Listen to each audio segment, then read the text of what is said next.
監察院公布最新的財產申報資料，就是立法院的立委內底。最近啊，台灣的股市真靜，大家攏知影。你敢知影立法委員什麼人股票上多？這位啊，咱顏黨的顏寬恆，伊這個股票目前呢，就差不多超過台票3億。另外來看到蘇清泉哦，嘛是破億的，啊個王鴻薇這攏破億的，所以前3名就是這3位啊。大家講這立法委員投資股票真厲害。大家也都知道，現在 AI 產業事實上就是未來的明星產業。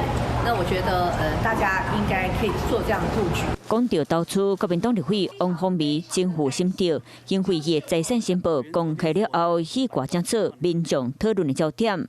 有網友根據監察院財產申報資料整理立委持股的排行榜，前10大持股立委內底有7個人來自國民黨，3個人來自民進黨。第一名是顏寬恆和太太持有前財電等28檔有價證券，持股持達差不多3.17億。第二名王鴻薇和先生持有台光電等68檔有價證券，持股持達差不多1.85億。第三名蘇清泉和太太持有台達電等25檔有價證券，持股持達差不多1.37億。都好真濟網友笑講，立委攏是投資專家。大家也都知道，今年的股市非常的好啊，已經突破了4萬點。那我想，這個我的財產基本上也是受到這個股市上漲的一個影響。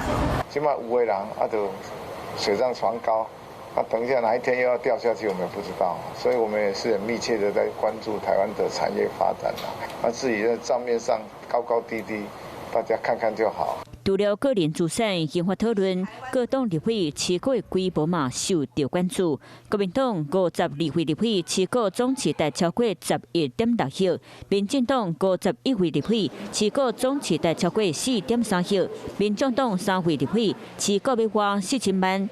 隨排行榜公開，立委的資產投資理財撇步，和民眾攏真好閒。Hello， 我是林仙怡。想要搶先掌握最及時的新聞資訊嗎？趕快訂閱、按讚、開啟小鈴鐺，鎖定華視新聞 YouTube 頻道。